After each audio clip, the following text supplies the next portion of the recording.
Welcome to another construction update on John's O Gauge and HO trains. This is part 2 on building a valley under this girder bridge.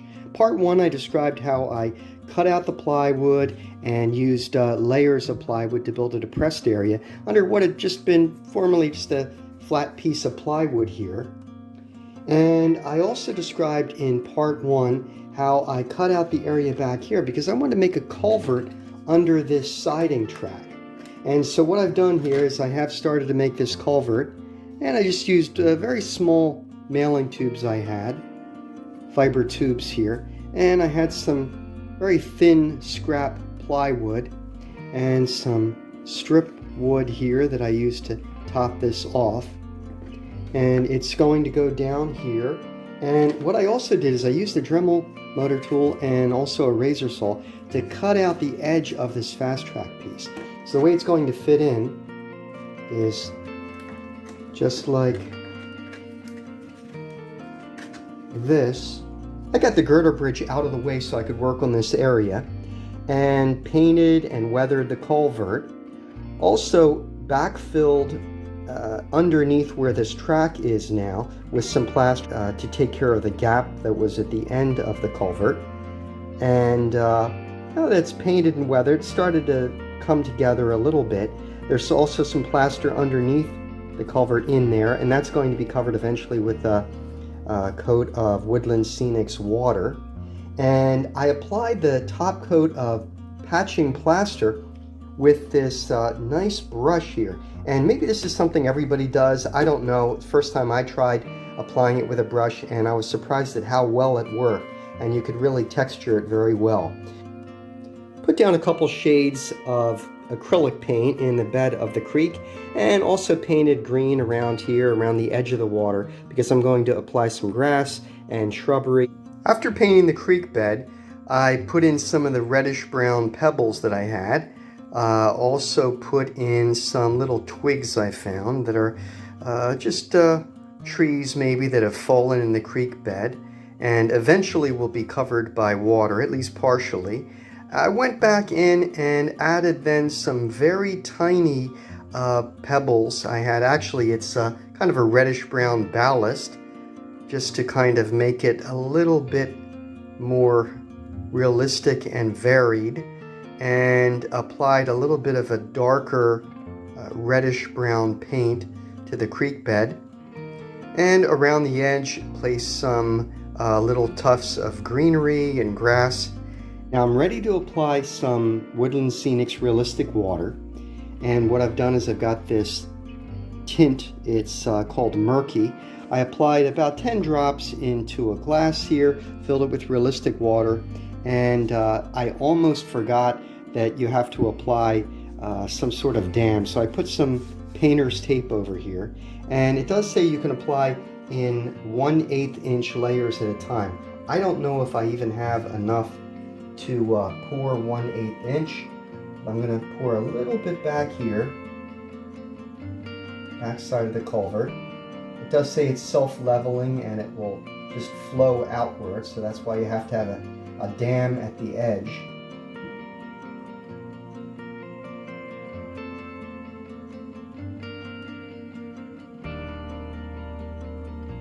I don't know if this is going to flow out the culvert. I kind of hope it does, but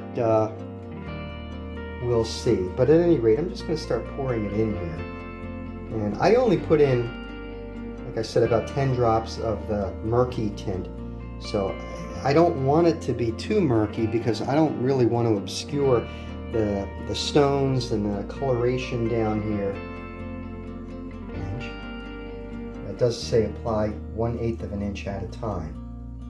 And then you let that dry for 24 hours and then apply another layer.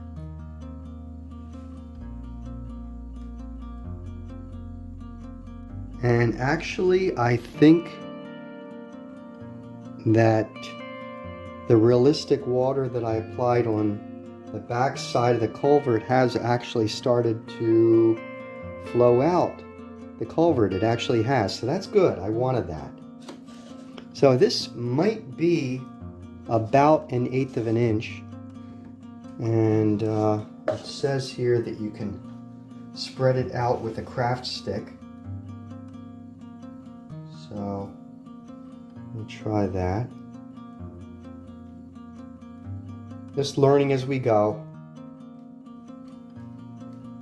Kind of milky color here, but it does say it dries transparent, other than for the murky tint we applied. So I think I'm going to leave it like that. I don't think I'm going to stretch it out too much to the edges. I do want to take it up to a greater depth, and I don't know, I may even have to buy another bottle. We'll see how far this goes.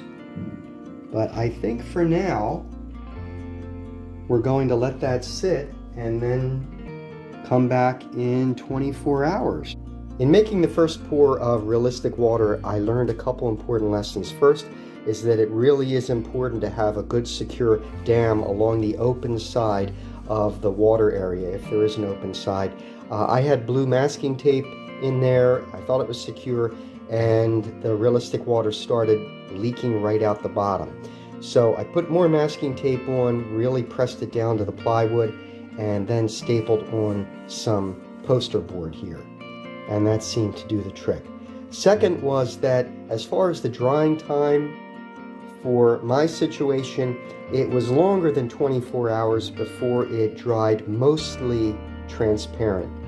I waited over 48 hours. I did also learn that next time I would not spend so much time on layering the rocks and pebbles in the bottom and painting too much in the bottom too carefully, because it didn't really matter. Even though it dried pretty transparent, you couldn't really see with any definition. So I made a second pour, and probably less than 1/8 of an inch this time. What I did is I poured out the realistic water, the second pour, and then I put in some of the pebbles and some more of this coarse ballast around the edge.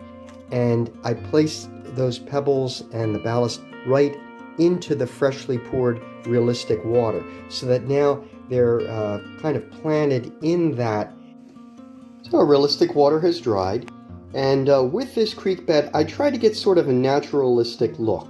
So there's a drought level, low water, and a lot of rocks exposed. Branches that have fallen in are there, and I'm pretty happy with how it's come out. You can see some reflecting water inside the culvert in the background, and I think I've achieved what I wanted. So place the girder bridge back in place. I made sort of a rudimentary attempt at painting the sides of rails, and a start at ballasting the side of this small section of track. Plan to do more, and the culvert is pretty much complete.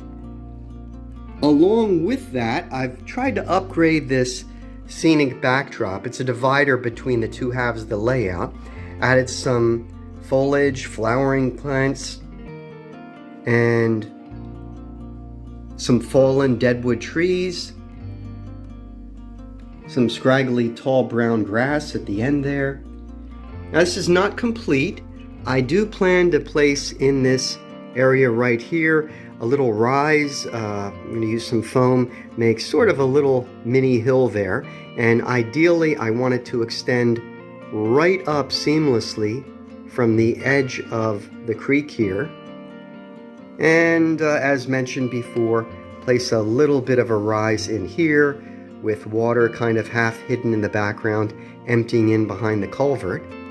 I'm going to leave that part for the next and final video in this upgrade and building of the creek area though. So I think for now I'm going to end this video. Just one thing more to do, and we're going to run a train.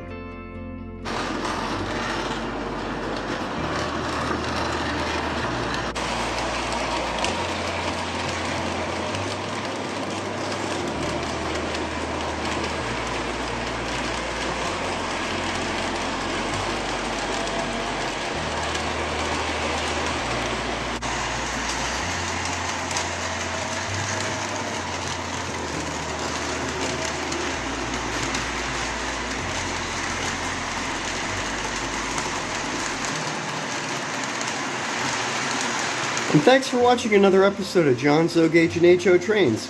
We'll see you next time.